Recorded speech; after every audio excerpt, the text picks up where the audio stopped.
Hi, today is March 14. I'm gonna go to Maple Syrup Fest at Kortright. This is the closest place that I can go through. There's also one in Roosevelt in Stouffville. It's a little far, so see you over there. We're heading already to Kortright. This is the road going inside. It's pretty much like dead because all the trees doesn't have leaves. It's a really cool drive experience when you come here. It goes up and down the road. Alright, see you there again. Oh, do this end. It's probably on the other side. Sorry. Wrong way. There you go. Conservation area on Kortright. So, oops, forget. Ooh, it's going down the hill. Very steep. Maybe if it's winter and there's a lot of snow in here, it's gonna be so slippery. But almost here. This is their dangerous. Of course, visitors is on inside. You have to be careful driving here. It's really weird. And like a kilometer and a half away from the main road.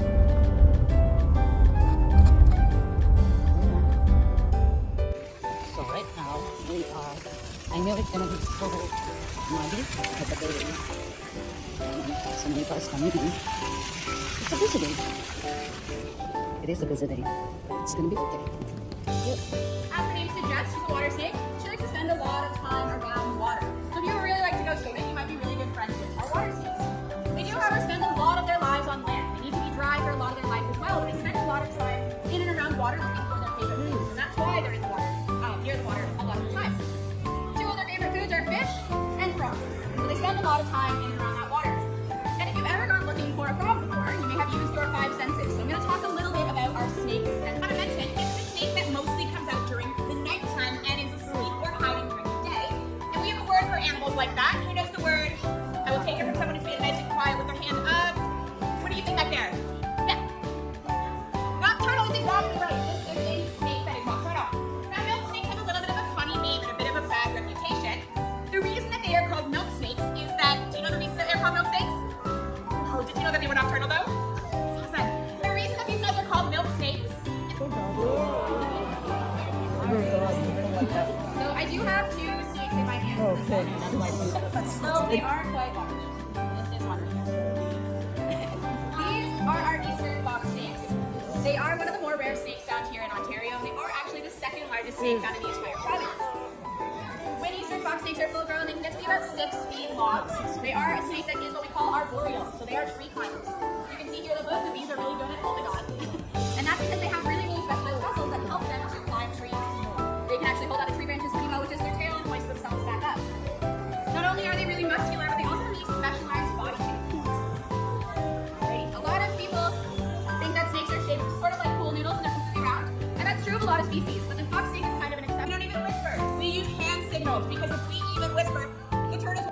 Now, landing turtles are one of Ontario's 8 kinds of turtle. And out of those 8 kinds of turtle, they are actually all species at risk. So all of Ontario's turtles are declining and having a hard time in the wild. This is one that is a threatened species, so they're doing a little bit worse. And they're one of the ones that we do a lot of our conservation work with. Now you can tell this is a landing turtle because if you look at his chin, he's got this big bright yellow patch. And iron is actually pretty pale. A lot of the time in the wild, it would be like bright Crayola crayon yellow, right? Turtle species in Ontario actually is the largest species. So Jaws is a snapping turtle. So big. He doesn't snap by using his fingers to make music, he snaps with his mouth. But he does that to protect himself. So our snapping turtles are the largest species of turtle in Ontario. You can see on his belly shell, we talked a little bit about belly shells on our landing turtle. You can see that his doesn't look quite the same. We actually call this a turtle bikini. You can see a lot of squishy parts. And that makes snapping turtles quite vulnerable. It also means that snapping turtles can't tuck into their shell like other turtle species can. So they don't have a way to just hide. They have to protect themselves. In the water, snapping turtles are kind of the biggest, baddest thing around. They don't have a lot of natural predators, and it's much easier for snapping turtles to just swim away than to bother with anything that's kind of in the water. But on land is where snapping turtles feel pretty vulnerable. That's not really the area that they're familiar with. When they're crossing on land and they're snapping, that's to protect themselves because they can't just tuck into their shell. The Arnold's box method, it works really well with a turtle that's quite large, or maybe not feeling too strong. The other method for moving a turtle, snapping turtle across the road is picking up the back of their shell and using the wheel Jaws isn't very good at this one. He knows our bit. But we kind of pick up them up by the back of their tail and allow them to walk across the road. That helps if you're not as comfortable picking them up because sometimes it can startle some people. You don't want to drop them. One way we never want to pick up a snapping turtle is with their tail. Their tail is attached to their spine, it's attached to their shell. It's really, really important for them. Because we don't ever want to pick them up by their tail. Actually, really snapping turtles are really important. It's a lot that are quite rare. So we never want to take any of our native species out in the wild to bring them as pets. And Rose's going to talk a little bit about them. So these girls here are corn snakes. And corn snakes are not from Ontario.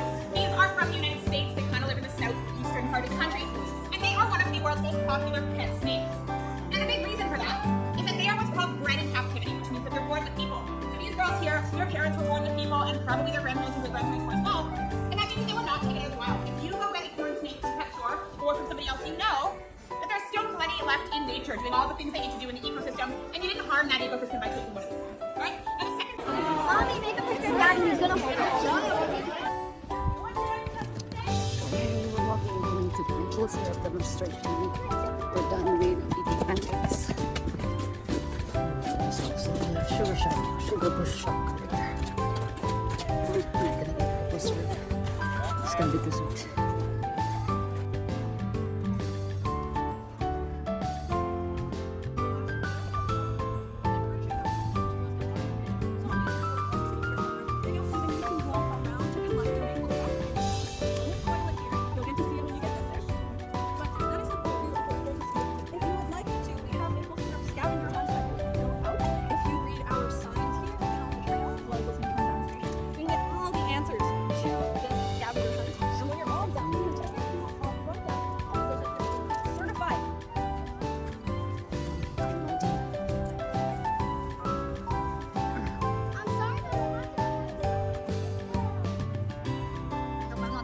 Here.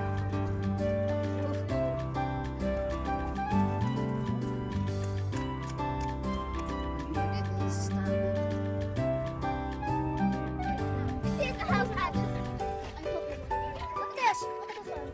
Look at this.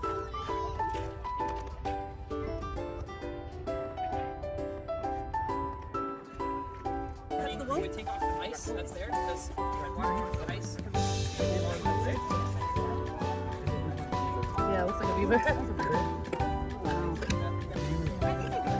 Yeah. That's the deal. Harley? The antler. Yeah. Is it there? Yeah. So that's there's no.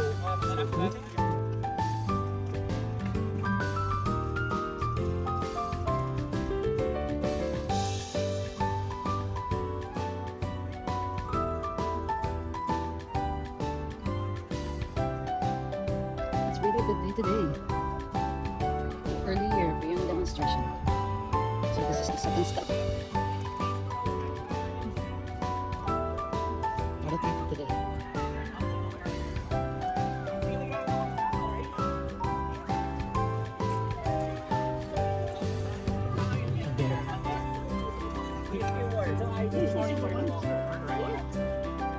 In the winter or next year, how can I make sure my nails are in a good condition? How can I keep those?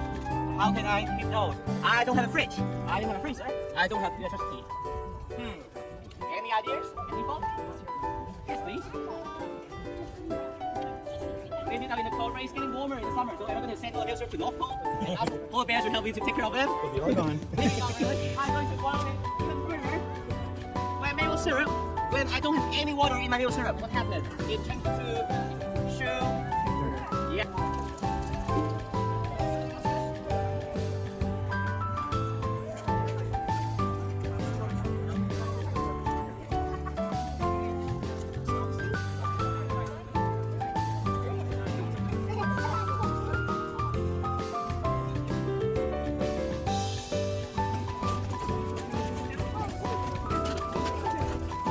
Take a seat.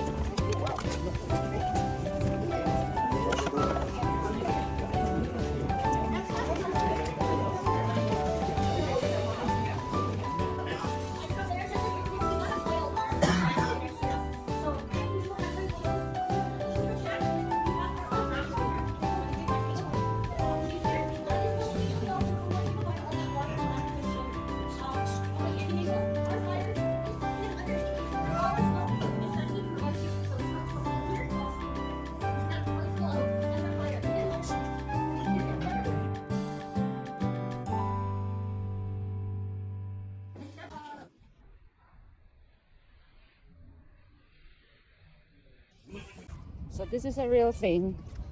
Every step of the way is so muddy, and good thing I wear my boots today because I know it's starting to be spring and then all the snow is melting. So if you see all the way here, it's all mushy muddy. Oh, we'll have filthy boots after all this walking here, but it was a fun day, awesome day. Can't complain because it's sunny and it's warm, not too cold. Great start for spring. So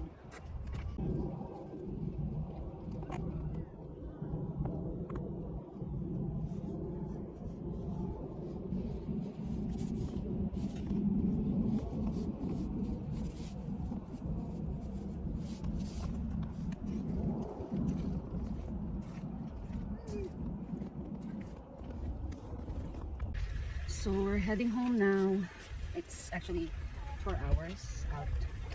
So finally I bought my 1 liter maple syrup and also got my Ontario honey, and I also get maple syrup sugar, which everything is sweet. So tell me about it, but I'm just telling myself that it's all natural sweet and it's not synthetic. So anyway, today is a good day. See you home. You see a hollow. Oh my gosh. Oh my gosh. Hollow overload.